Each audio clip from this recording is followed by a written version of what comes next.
Welcome back to the Tidarium Hangar, and happy Friday, everybody. Today I want to talk to you about the state of Masterpiece KO today in 2022. And yeah, we saw some differences a couple years ago, a few years ago. Looked like we were seeing the end of KO, but now fast forward to today, we see KO, but it's a bit different. We're going to talk about some of the improvements that get made by making KOs and knockoffs. We're also going to talk about some of the people that are haters of KO, they're anti-KO, even though Takara does benefit from the KO market. And I'm also going to discuss why Make Toys doesn't embrace the KO market even more. We're going to talk about this and a whole lot more, and how the KO market has changed for Masterpiece Transformers coming up.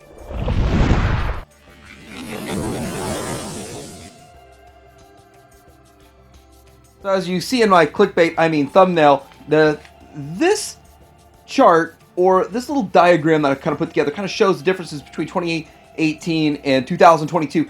And the difference is that we had 5 different options between 2018 and 2019 of Megatron, the MP36 KOs. And there were a lot of improvements and upgrades and all that kind of stuff.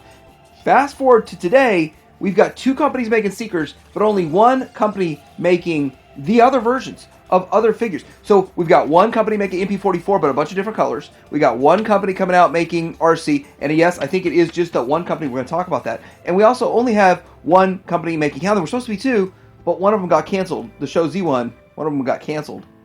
So I want to talk about MP36 real quick, because that's kind of the old world of KO, and it almost was irritating. There were so many of them coming out. And a figure that originally came out at $250. I did not pre-order it. I did not buy the official Takara one, because $250 back in 2017 was a lot of money. And it took almost a year for the first KO to come out. The first KO was just a standard KO. Then we got Infinite Transformations, Toy House Factory, and then we got Mag-10 and all of those. But they all made some sort of upgrades to it, whether it be the electronics that's in the cannon, whether it be a different paint scheme, whether it be they add die-cast or they paint it a little bit different. So a lot of the stuff going on with this thing, it does look like the KOs are better, except for the first KO. The first KO was kind of trash. The kind of 1-to-1 KO is what they called it, but the rest of them after that made some sort of improvement. I like Mag-10 and Toy House Factory the most.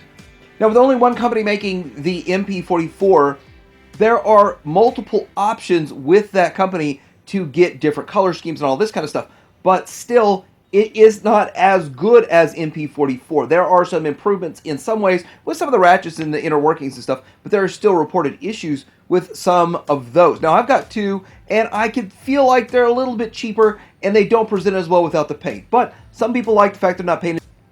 I, for one, am really disappointed that this Hound did not come out. They did not make this Hound, and I was kind of hoping for some die cast in it and all that good kind of stuff. But the thing about it is that for whatever reason, the production run didn't go through. Maybe Takara stopped it. Who knows? Maybe they didn't have the money to do the production run, because this does cost money. It does cost quite a bit of money. So there is another one floating around, but not this one, sadly. I would have liked to have seen this. The other one's supposed to be 1-to-1, all plastic, no die-cast.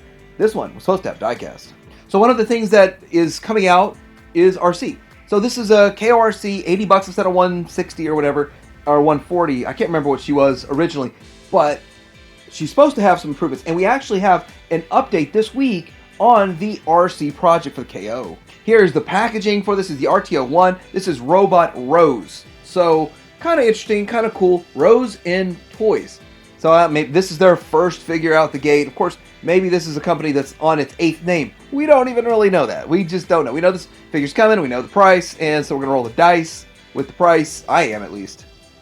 I really do kind of like these cool pictures that they updated with. So we get to see the chest lift. We've got the chest lift on this thing, and it does look a little bit better. Now, I don't know if it's 100% better, but it does have to look good in both modes. It has to transform. Really, all we see is bot mode, which, of course, that's what people care about the most. And here is another angle on it. So you kind of can see how it's going to look versus the other one. So they're going to make an upgrade to it. It's going to look better. In my opinion, it's going to look better. So, and maybe there'll even be multiple options. Like you can say, I like this chest better. No, I like that chest better. So, because it looks to me like it could possibly have multiple chest options.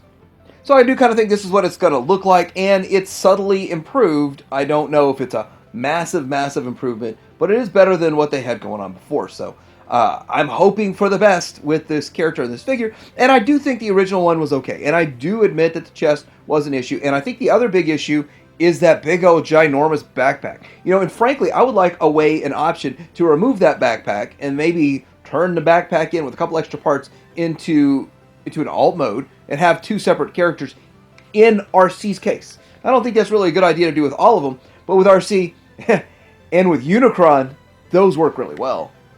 So I'm trying to get an official picture from Takara. They really did a good job with their pictures to hide the chest flaw. But as you can see on the left here, this one picture kind of shows the chest flaw, how low it goes, and how it doesn't go that low anymore, and it's improvement. I mean, I'm not going to dwell on it too much, but there it is. So the next bit of business I want to talk about is the packaging. And so I do have my hands on this Thundercracker. So the thing about this Thundercracker is I was surprised it came with official packaging, official looking packaging. And every bit about this is what I saw with the Starscream. That's an official $250 figure. This thing's $100. And so for $100 versus $250, I'm sitting there looking at it and I'm thinking every bit of this feels exactly the same. And I'm starting to wonder if this is actually a Takara product or some sort of association with Takara, but maybe didn't meet the standards. And there was a point where people were complaining about things on Starscream, and now maybe they were complaining about the same things on this. And I did read somewhere that one of these KOs of these Seekers actually does change parts. It's like we changed some parts. It almost looks like they got a hold of some Takara stock and made new parts that are more reinforced and stronger so that it's a better figure. Again, that's all just my theory, but here's the back of the box. So, I don't know. This looks spot on to Takara packaging. Now, I could sit there and look at every square inch, but again, this is Thundercracker's box, and I have Starscream's box, so there will be some differences. They won't be exactly the same. So any differences I see would probably say, well, that's because Thundercracker's box is different slightly. So I don't have an official Thundercracker box to match, but anyway, it's good enough for me, and I think I might go with Skywarp with this same company and not the Eagle Force or Robot Eagle or whatever. So when it comes to Masterpiece, third party sort of blocks the KOing of their product. See, they paid all that money for the mold, they paid all the money for the design, they've been working on this stuff nonstop for years, and why would they let it go? Now, that's what really surprised me about Fans Toys, actually. They said they let another company make this. Well, the weird thing is that I'm hearing that people are getting parts straight from Fans Toys, even though Fans Toys says no service after the sale on this figure. So Fans Toys must have done something in the middle there to decide, hey, we are going to keep the molds close to us. We don't want this getting out. We don't want to get copied and all that kind of stuff. Now, obviously, any company could reverse engineer and copy their stuff, but for whatever reason, and however they do it, Fans Toys and X-Transbots, for the most part, keep all of their intellectual properties to themselves, so their designs don't seem to get knocked off. So the one weird one in all of this is Make Toys. See, Make Toys seems to have a lot of financial problems. It seems like they can't afford however much it costs, like $75,000 to do a production run of these figures. It seems like they can't afford to do that. So for whatever reason, they sub it out. They let someone else do a production run, pay them some money, they get some quick cash, even though it's not nearly as much as they would if they did a full production run and they made the figures themselves and sold them. They make a little bit on the side, is what I think is going on. And that's kind of what I've heard is going on also. So it makes a whole lot of sense. But what doesn't make sense is why don't they let some KO company make Contact Shot? Why not let Contact Shot get knocked off? I'm sure they still have the molds, and they put all this money into it. They're right there in the middle of this. They have their own molds. I mean, there's no way they're just like, well, throw the molds away. Throw them in the ocean. Who cares? No, I'm sure they have it. Sure they can make it. I don't know why they don't let a KO company do it. But the bigger question is, why don't they let a KO company pick up where they left off with their headmasters? And we know we got Fans Toys on the way. And the Fans Toys ones, by the time they come out, will probably be $300. $250, $275, $300, who knows? Some stupid nonsense price that makes no sense.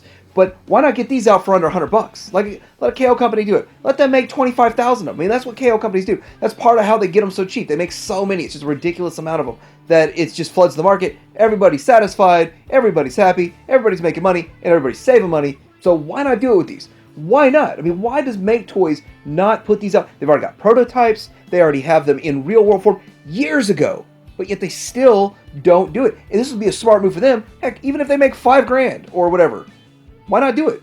It would make sense to me.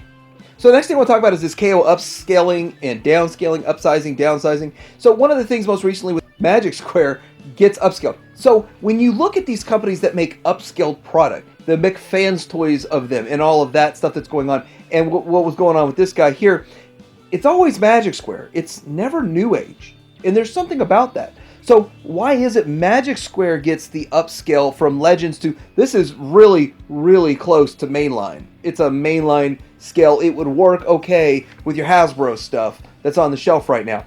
But the thing about it is, I don't see New Age's stuff getting upscaled like this. So McFans Toys, either there's some sort of deal they cut with Magic Square, or Magic Square just doesn't fight the battle, but New Age does. Who really knows? But it seems kind of odd. I put this 1 and 1 together.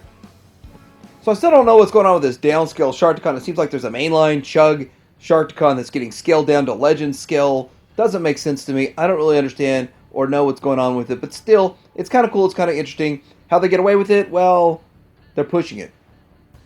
So the next thing I want to talk about is KO haters. The people that hate on knockoffs. And here's the weird thing about this. So if you are not going to buy a KO, why you got to hate it? Why you got to knock it? Why you got to knock the people who look forward to it? The thing is that I no longer believe Takara is being damaged by these KO companies. I actually believe that Takara gets some sort of kickbacks from it, or they dump the product that doesn't meet their standards on these KO companies. There is some sort of relationship right there, or they get shut down. Part of that explanation is, how come there's only one company making these things instead of 5 like there used to be? There's a lot going on behind the scenes that we don't know or we don't see, but we can see the end result. And the end result is one company making this Prime. The other thing I want to say is that this elitist mentality for people that buy Takara and they refuse to buy KO, or they refuse to support KO, that's fine.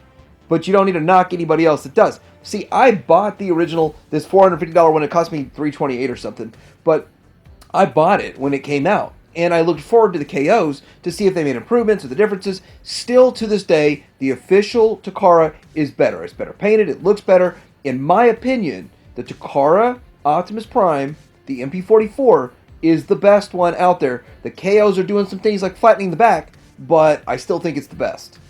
And I'm going to wrap it up without treading too much ground I've talked about in the past. The reason I like KO is because a lot of people get into Masterpiece by buying a KO that is massively cheaper. It's a drastic price reduction, and when you look at it, you say, well, I could get in on it for 30, 50, 80 bucks. I can't get in on it for almost $200. I'm not going to spend that on my first one. So a lot of people start with Masterpiece. It's a bit of a gateway drug to the Masterpiece line.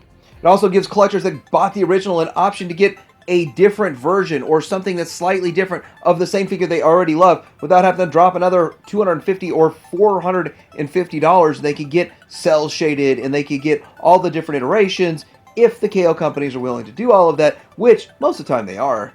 And of course we get to the improvements, but I don't really see KO as being drastically better than official these days. We did see that with the olden days, with the 2018 of the Megatrons, but I'm not seeing it so much today. I'm not seeing it with MP44. I hope we see it with this RC, but I'm not getting my hopes up too much.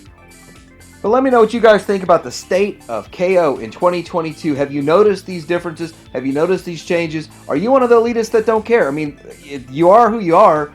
Or are you getting into this? How many people really got into Masterpiece because they tried a couple KOs and they said, you know what? I like this. I'm all in. Let me know in the comments below. Like and subscribe. Pajama Hanger out.